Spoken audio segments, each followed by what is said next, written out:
Good morning, folks. This is Teresa from Stringfield Farm. I am watering my garden this morning. This is my herb garden. It has a lot of herbs in it. These are 6 raised beds. If you haven't seen my channel and don't know that, I have 6 raised beds that I call my herb garden. Lee has a bigger garden that is an in-ground garden up at the front of the property. I've showed that many times. I may show some of that at the end of this video, but that's not what today is about. This video is more just talk. So I was out here watering my garden like I do every morning. In this heat, I've been having to come out and water every morning. I get out, I've been out here, it's been going for a while. I need to move it already. Been out here for a while. But in my herb garden here, which has a lot of vegetables too. I call it herb garden, but it's got a lot of vegetables too. But everything's thriving. Everything's thriving, as you can see. And so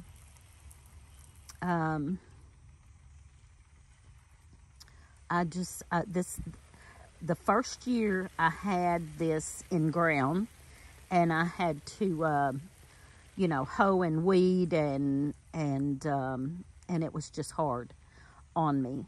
And I have arthritis. I have rheumatoid arthritis, and several other problems. I have bad sciatic nerve problems too. Now, I have that under control. I have really used a lot of salves and things that have controlled that. I was on an arthritis medicine from the doctor, but I have kind of weaned myself off of that. I'm still using Advil a lot, which is also still in NSAID.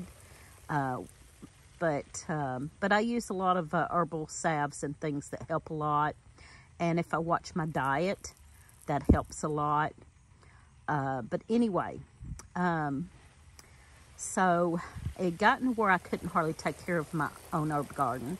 And Lee built me these 6 raised beds, and we had compost brought in and filled them with compost.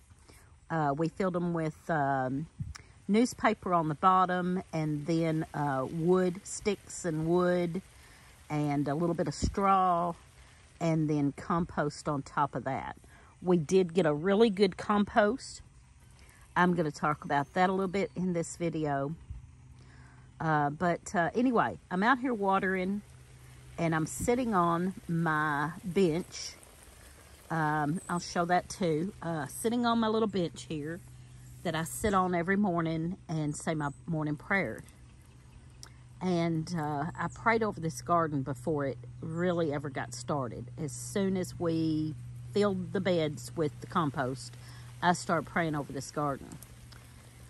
And between the compost and having the right amount of water, we had rain for a while. It is so dry now that I'm having to water. I didn't at first. At first we had the right amount of rain, the right amount of sun. Everything just worked together, and then the prayers, I know the prayers helped a lot too. So, I have a beautiful garden, and I'm very proud of it. This is the first time I've had this nice of a garden myself, you know, that I've done all by myself. Lee raises a really nice garden, but he gets out there and really struggles with it. He tills and hoes and waters and really takes care of it.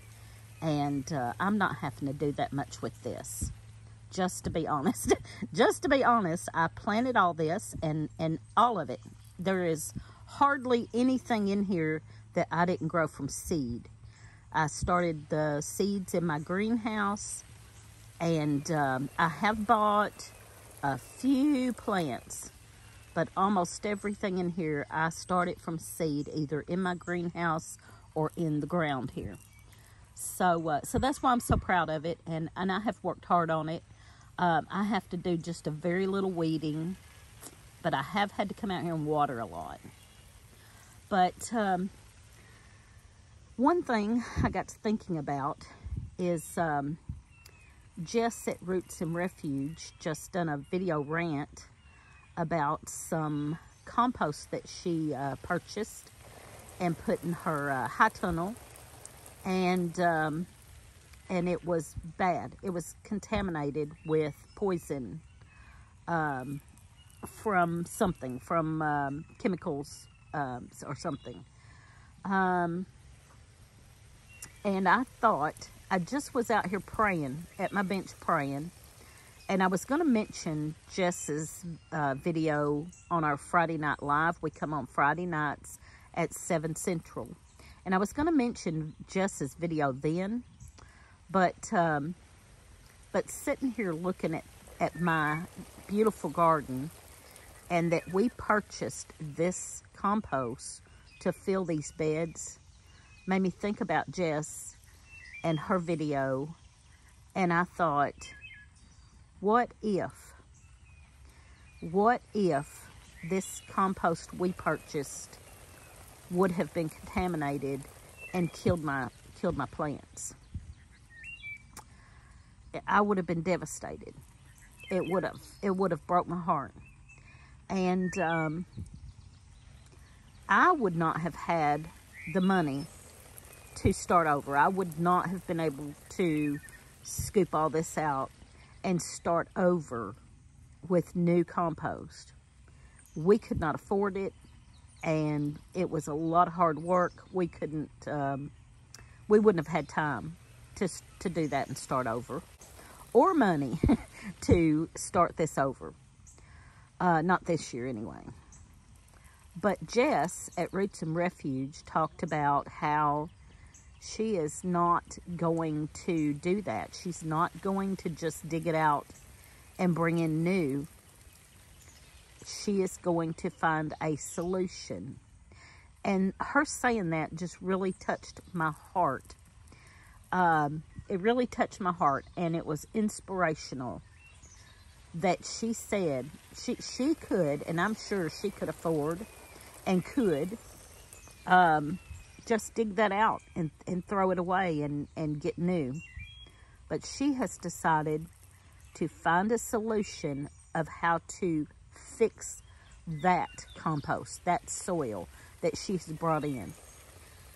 And I have to say that really impressed me deeply, that she's going to do that.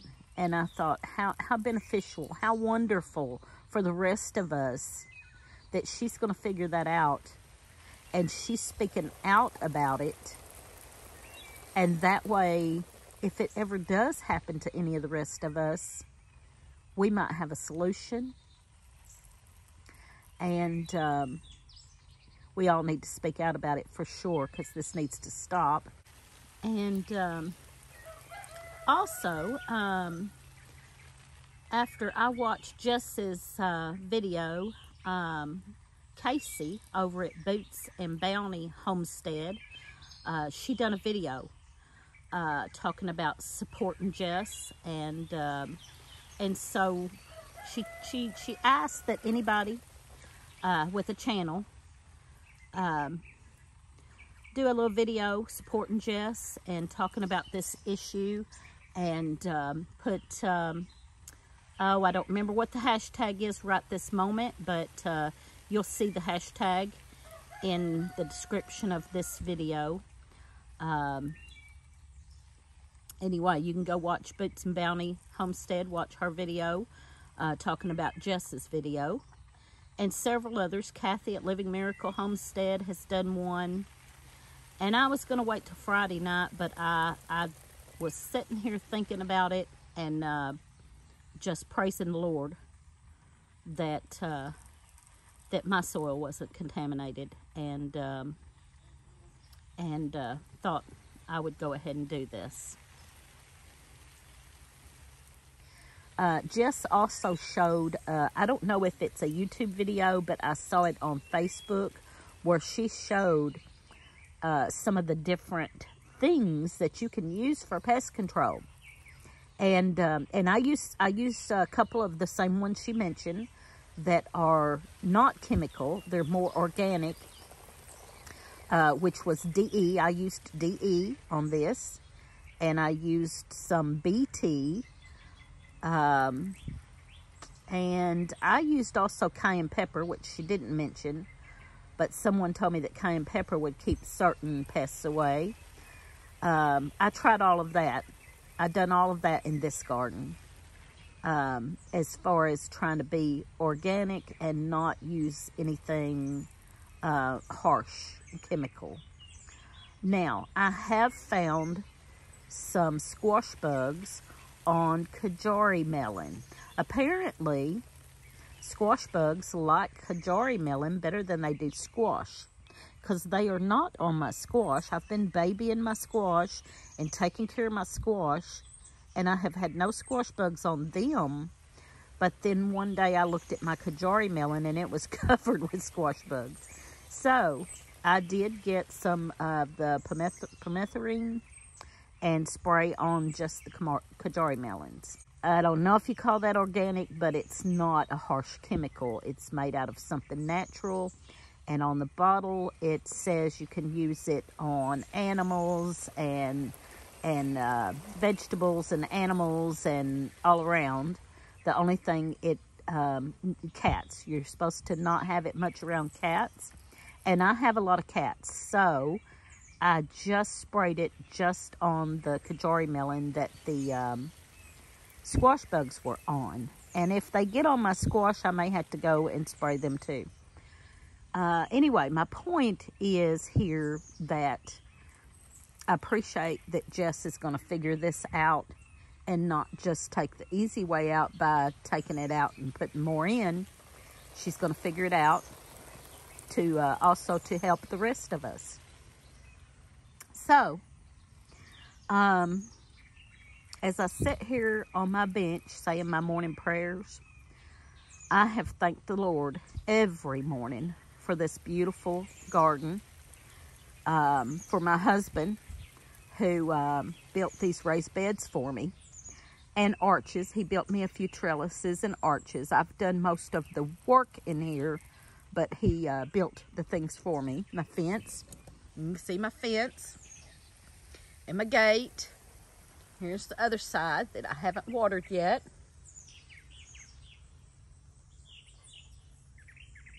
All of that is herbs, marigolds, tomatoes.